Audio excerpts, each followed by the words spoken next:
Good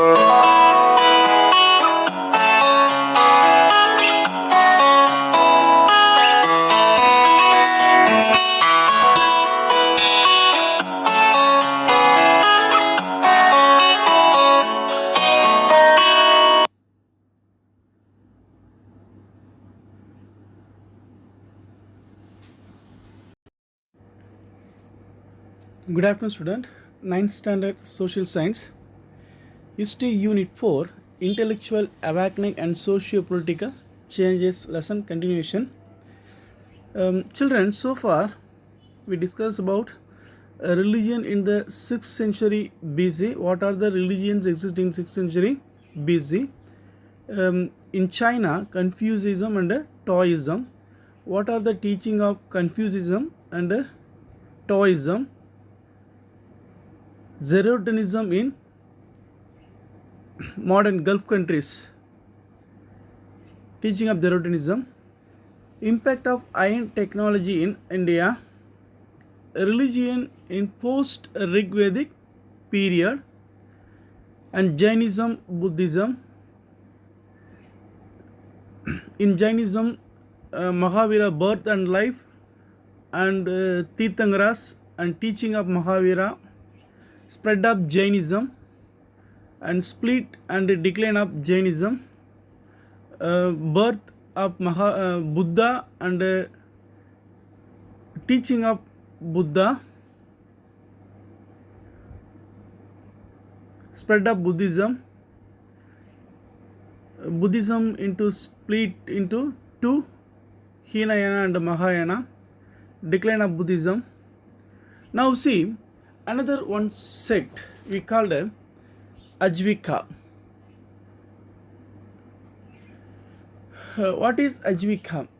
Ajvika is the another sect of religion existing contemporary period of Mahavira and Buddha. The Ajvikas were an ancient sect of Indian ascetics who believed in liberation, fatalism and karma. They were to believed in fatalism and karma. This sect was popular during the reign of the Mauryan Emperor Bindusara. King Bindusara and his wife were the follower of this sect. This sect also mentioned in the Edict of Ashoka inscription. The founder of Ajivika sect was Makali Gosala. He was the contemporary of Mahavira and Buddha. Ghana and Sanghas. It is a type of government. It is a type of republic or oligarchy in the eastern part of Indian subcontinent. Ghana is a group of or assembly with many members and sometimes with many decision makers or rajas. Sangha is an organization or association mostly with members who were Buddhist monks or nuns. Rise of kingdoms.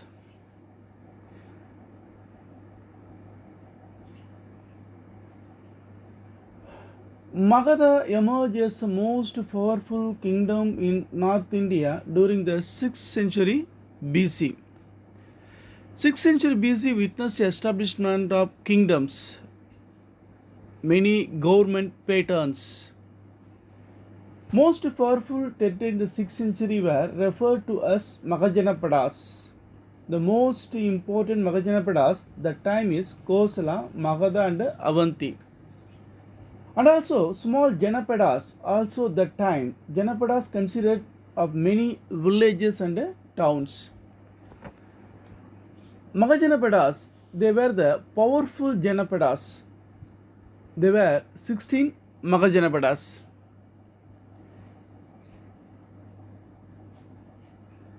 Growth of royal powers. The king enjoyed absolute power. Sabha and Samiti group of educated people to guide the king. Support the king.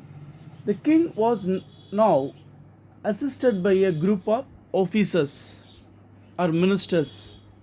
Growth of royal power was reflected in the new type of administration came into exist.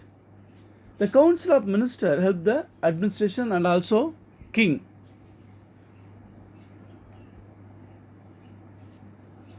Rise of Magadha Kingdom.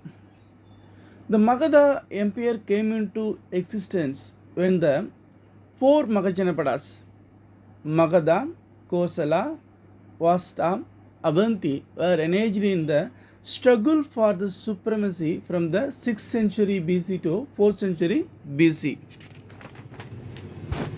Ultimately, Magadha emerged as the most powerful and prosperous kingdom in the North India. Bimbisara was the first important king of Magadha. He annexed all small kingdom in North India. It laid the foundation for the later expansion of the Mauryan Empire. Ajatasattu, the son of Bimbisara, ascended the throne in 493 BC. He continued the Magadha as a capital. He ruled half century and Magadha and Mahabadmananda, who founded the Nanda dynasty. Mauryan kings. Maurya Empire, which formed around 321 BC and ended in 18 end in 185 BC. The empire that covered most of the Indian region. The Mauryan Empire first king Chandragupta Maurya, he gathered an army and overthrowing the Nanda power in Magadha in present day eastern India. Chandragupta chief minister Kaudilya, sometimes called Chanakya, advised Chandragupta Maurya. He is a responsible person to establish Maurya dynasty in North India. He wrote Arthasastra. Bindusara, Chandragupta's son, assumed the throne around 300 BC. Bindusara's son Ashoka was the third emperor of the Maurya Empire. It's a great empire. Ashoka waged a war against Kalinga. This war affected Ashoka so much that he decided to give up war. Then he followed Buddhism.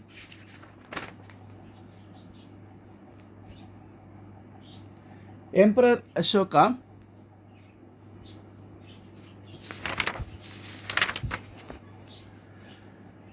Bindusara during his rule succeeded in extending the Maurya Empire up to Karnataka. They were extended their ruling territory up to Karnataka. At the time of his death, the large part of the subcontinent had come under the Maurya dynasty. Ashoka succeeded Bindusara 268 BC.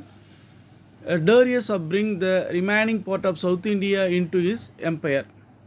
Entire South India under the control of Ashoka. Ashoka waged war against Kalinga in the 8th year of his reign. Mauryan administration. Maurya administration was highly centralized. The emperor was the supreme power and source of all authority, absolute power. He was assisted by a council of ministers. The ministers were called mandris. They advised and assisted the king. Pataliputra as their political capital city. And also they were to establish court in all major towns and cities. Punishment for crimes were very severe.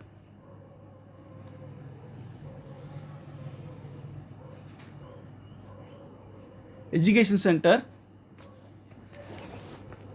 Monasteries and temples served as the purpose of imparting education. Those days, temples is a center of learning activities. Nalanda was a great monastery built by the Magadha Empire. So Nalanda is the great university that time. Education centers offered Buddhist and Vedic literature. logic, grammar, medicine, philosophy, and astronomy were taught at Nalanda University. Even the science of war was taught. Nalanda became the most renowned seat of learning in course of time. It was supported by the revenues of 100 village. Nalanda get income from through this 100 village to run the university. No fees were charged to the student and they were provided free board and lodging.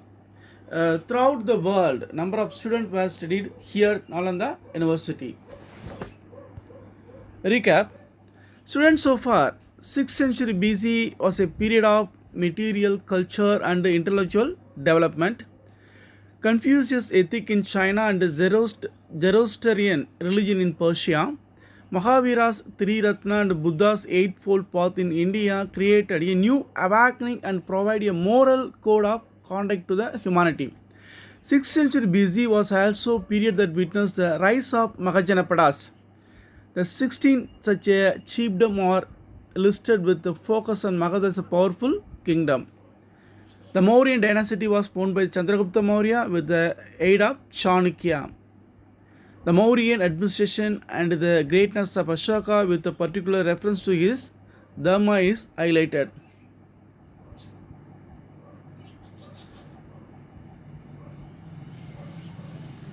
Student, so far we discussed about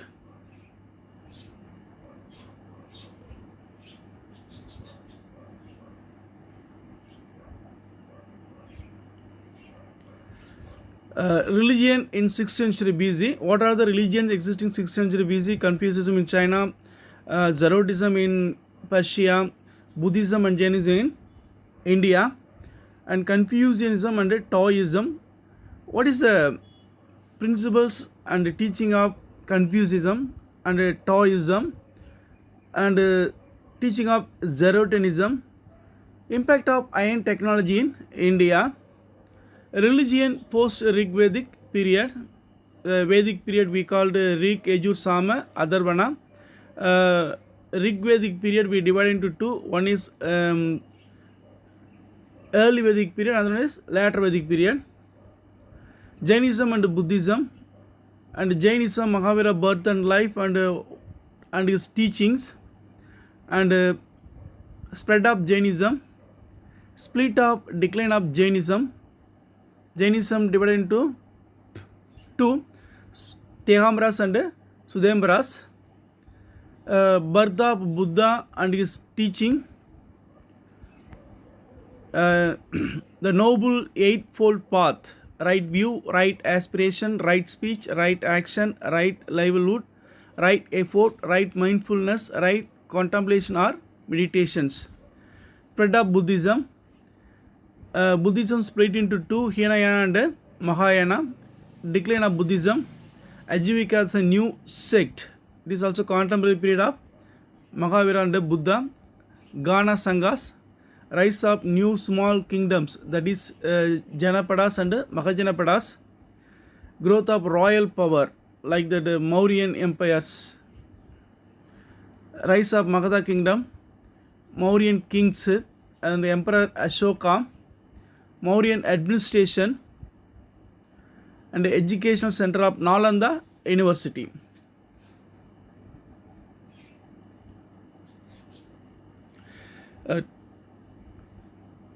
Thank you students. Please follow the assignment given in the PDF and also side by side complete your classwork.